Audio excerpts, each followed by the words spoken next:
Hi, my name's Kevin.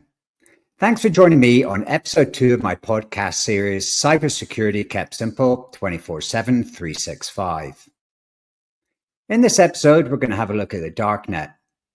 We're going to explore some of the infamous Darknet marketplaces.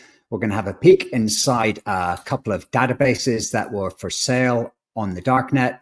And we're going to wrap up with some suggestions on how you can minimize your risk and limit your exposure if you are exposed, and suggestions on what to do if your details are caught up and exposed as part of a data breach.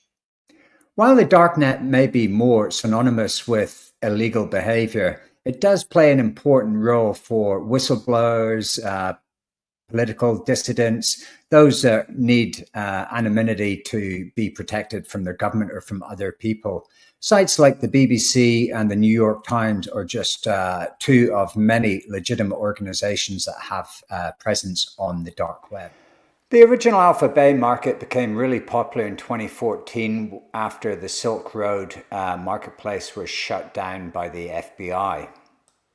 The Alpha Bay site itself is pretty typical of other markets that you see on the Darknet. Everything's categorized nice and easily for consumers to find their stuff. Whatever it is they're looking for, they should be able to find it via the menu system. Once they find whatever goods they're looking for, they can review the vendor, they can see reviews of the goods or services from other customers. So pretty much based on clear text markets. The Alpha Bay is pretty much a supermarket of Darknet marketplaces. It's got a nice selection of, a wide selection of goods. It's got fraud, malware, hacking stuff. If you're into drugs, it's got drugs. Although really for drugs, there's probably better marketplaces in Alpha Bay. One such market is Incognito Marketplace. As you can see there, you can they make it nice and easy for the consumer to choose whatever types of drugs they want and make it as easy as possible for them to purchase. No tour of the dark web would be complete without a look at some of the hitman for hire websites that are so prolific. So if you're looking to have somebody oft, the best place to start with is probably a search engine on the dark web. You'll be able to find resources, compare resources, prices, and choose the hitman that best suits your needs.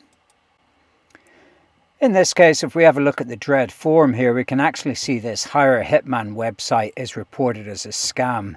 And this actually gets me. 499 people have reported it to be a scam. So does that mean that 499 people have paid them to whack somebody and it never happened? So in this case, it seems the site's a scam. If you're looking to have somebody oft, go somewhere else. As you would expect, the Darknet is full of gun marketplaces, guns and ammunition, marketplaces, vendors, all sorts.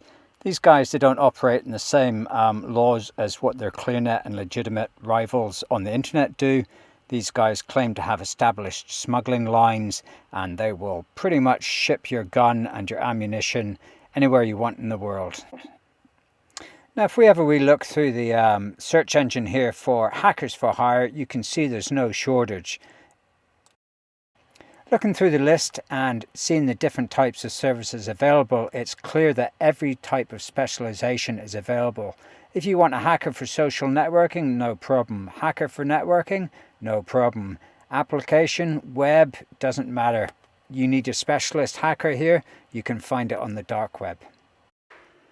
And what should be a major concern for all internet users is the databases for sale on the Darknet marketplaces and direct on hacker markets. The data contained typically within these databases would contain usernames, possibly passwords, home addresses, telephone numbers, a lot of personally identifiable information. The Daxon team is a ransomware group that targets primarily organizations in the healthcare sector. Data is sold on the Darknet, typically when victims refuse to pay ransom. Unfortunately, it's not uncommon for victims that have paid ransoms to these organizations to still have their data sold on the Darknet.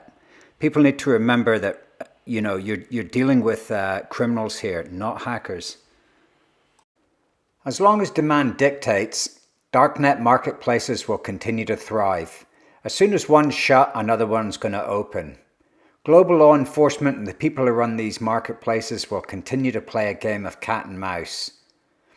The law is not the only threat for marketplace owners. In their circles, loyalty is non-existent, and many marketplaces have collapsed after an insider has disappeared with the money. I was able to find a flaw in one of the markets that allowed me to acquire a number of databases and tools from different vendors with no charge. I used the same trick another 2 times successfully to acquire more soft goods, again without charge. Unfortunately, before I could try it again, the marketplace itself suddenly shut down due to an exit scam. The Dax and Team ransomware group site that I showed you earlier had some sample of their databases available for download, so I took the liberty. I can assure you, when I opened this, I was pretty nervous. I opened it in an isolated virtual machine, and it goes without saying that is downloading something that you know is from a ransomware group is not something that I would recommend.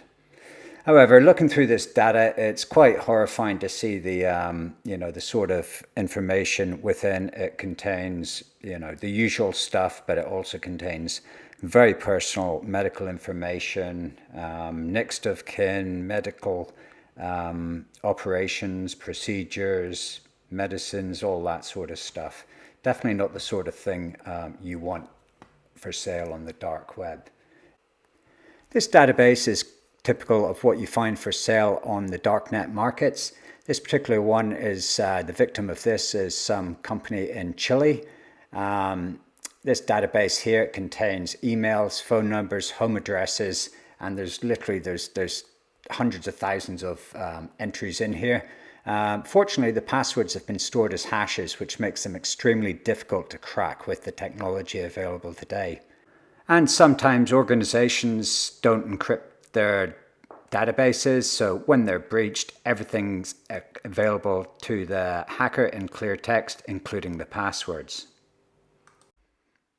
The website haveibeenpwned.com is an excellent resource to go to see if any of your email addresses have been caught up in a data breach. Simply go to the website, enter your email address, and click on the Pwned button.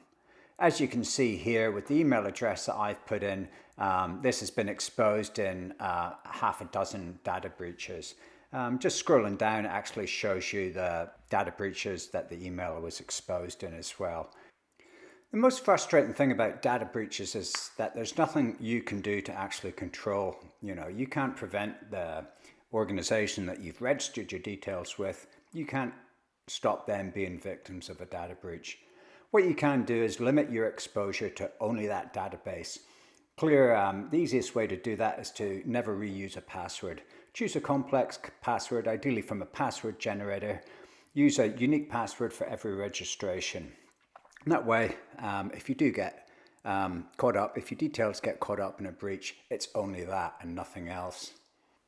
If you're still curious and you want to have a bit of an explore on the darknet yourself, just tread carefully and have a look at one of the many YouTube tutorials available first. Thanks for joining me as we scratch the surface of the darknet together. I hope you found this informative, entertaining, and learned a thing or two along the way. Until next time, keep it safe. Don't be an easy victim. Make it hard for the attacker. Cheers.